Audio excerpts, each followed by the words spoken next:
today I'm going to do some pyrography.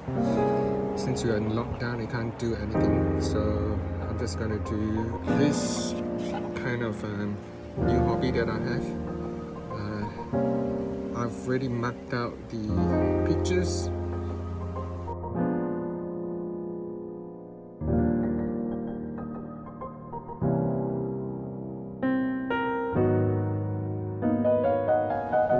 So that is a picture that I got from YouTube, which I opened and traced it out. I'm just going to follow the video and learn how to burn it and try and imitate what they burned.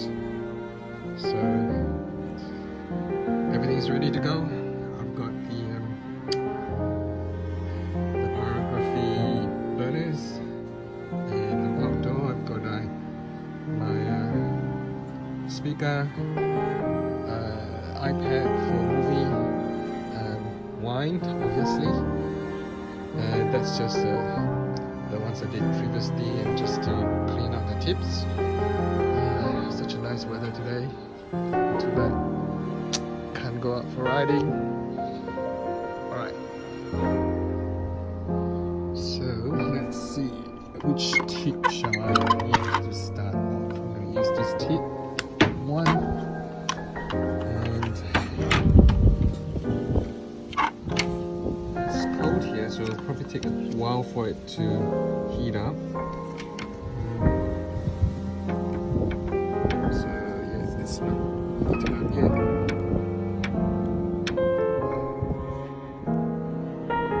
Yes, can you see that?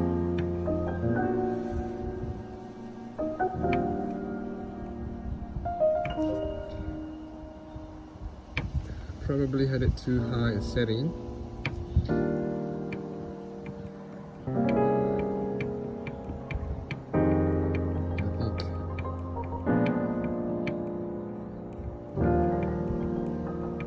I think that setting, because you're supposed to do it slow if you want to get darker burn marks, but it's just too much, so I'm going to reduce that down so that I don't get a big burn mark.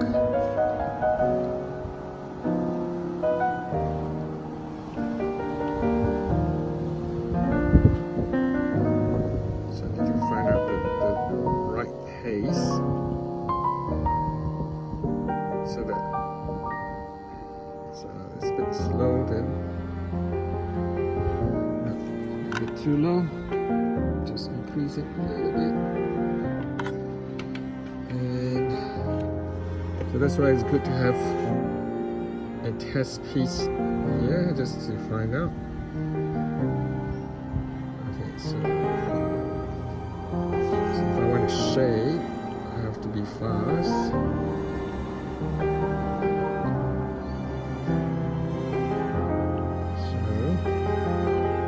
Shading to do line work.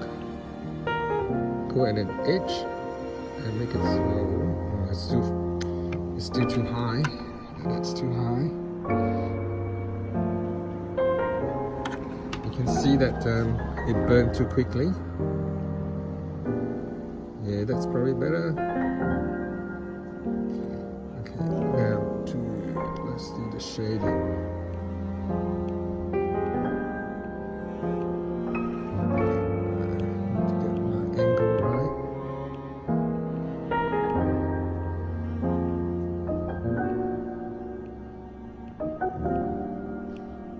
I'll use another tool for the shading because this is a bit too small to shade. I've got a bigger one. This is more used for my line work. So yeah,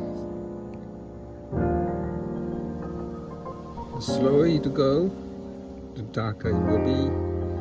So I'm ready to start. Let's start with the eyes.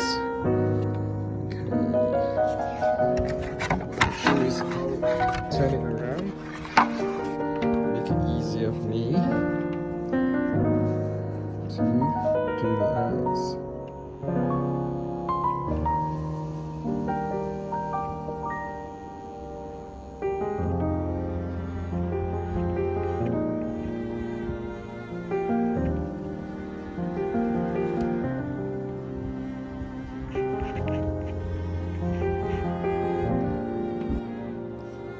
Okay, so I tried to use the shader tool, but it's just a bit too light, so I'm gonna use this pen tool instead, so I get a darker shade faster compared to the other one. So I'm just gonna use this to shape the darkest, which is usually the eyes. That's the darkest part.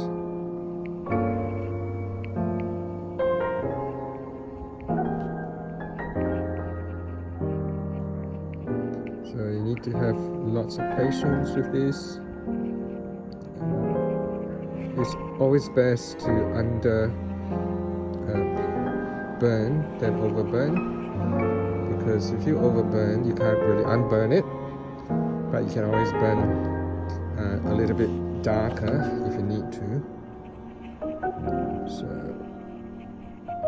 yeah, just go round and round and round. And so because I have the edge already done, so don't really have to worry too much, as long as don't cross that edge. I'm doing it outdoors, so I don't have to wear the mask or have the fan, because I bought the fan, but it's not here yet. So you don't want to be breathing in all these wood burning fumes.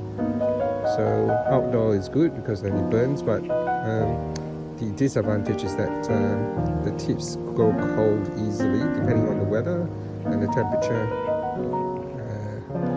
because it does get colder when it gets blown. Okay, so I've got the eyes now. Okay, I gotta concentrate and do other things. So this is what I'm doing. This with a few layers before we go. Learning. Oh, I forgot the white spot. Unfortunately. The early part of 2018 So here. I should have done the white spots. Finishing boxes that are about the apiary. Right, So so this year I'm just we're gonna learn. wood burning and image. So that's how I'm learning. So I'm gonna burn.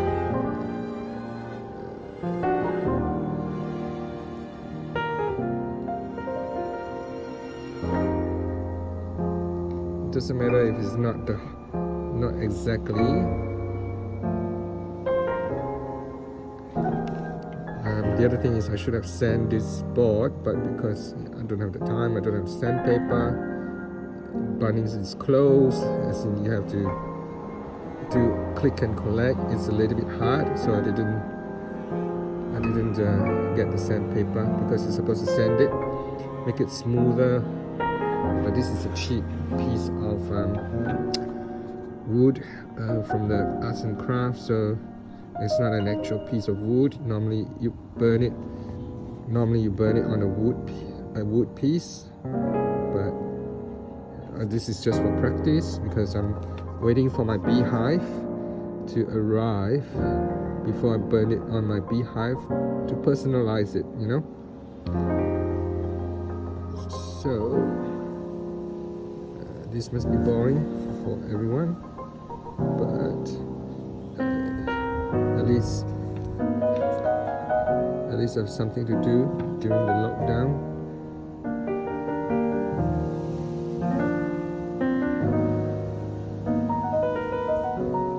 I'm just gonna draw all this outline first, and then we're gonna fill it in later. Obviously, when you fill it in, you're gonna fill it in with shading, texture, different texture.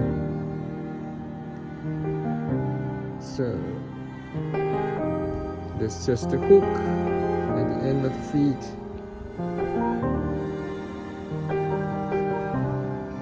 Okay, so just let me draw out the outline of the head.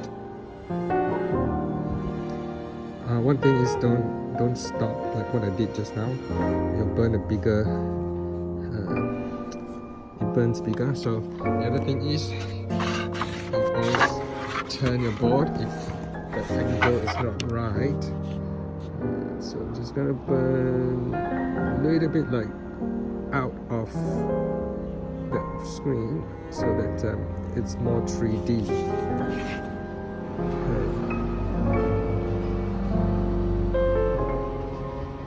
Oh, sorry. Let's see how I burned that, because I realized that my camera wasn't pointing to the screen of where I'm burning. Momentary lapse of concentration. Okay, so let me just burn the antenna now. It doesndoesn't matter if it's not exact, because it's just art, you know? You don't have to be that accurate in terms of art. Art is something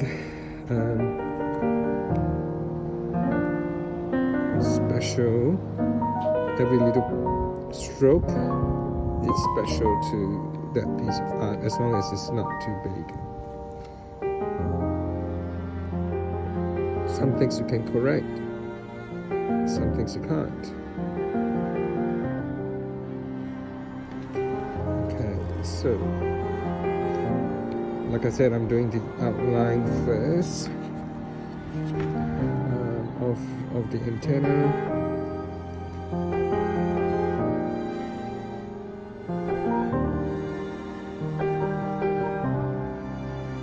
It's a little bit small.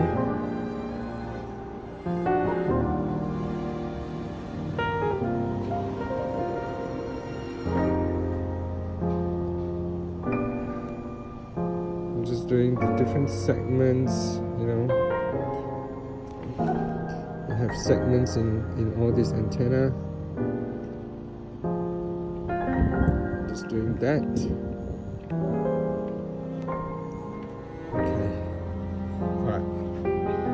So far so good. Alright, I'll sign off now and I'll look at the halfway point and I'll show you what's the progress later.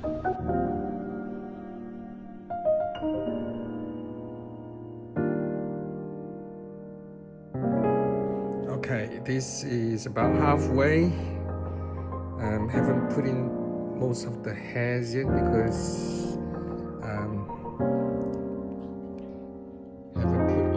yet because the tool I have doesn't make good lines, so I'm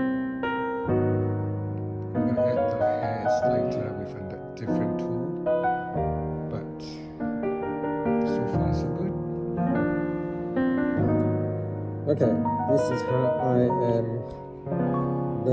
doing the pyrography so that I don't breathe in all the fumes because it's indoor. The windows are closed because it's raining outside. So yeah, this is what we get. So this is a filter of all the nasty fumes so that you breathe in good air. Okay, I'm almost done. I've done all the shading, the line work, but I need to add in all the hairs and more details. So yeah, so this is not the final product because I haven't added all the hairs. These are hairs all over the bodies. That's the last bit that I need to add. So it should be finished pretty soon.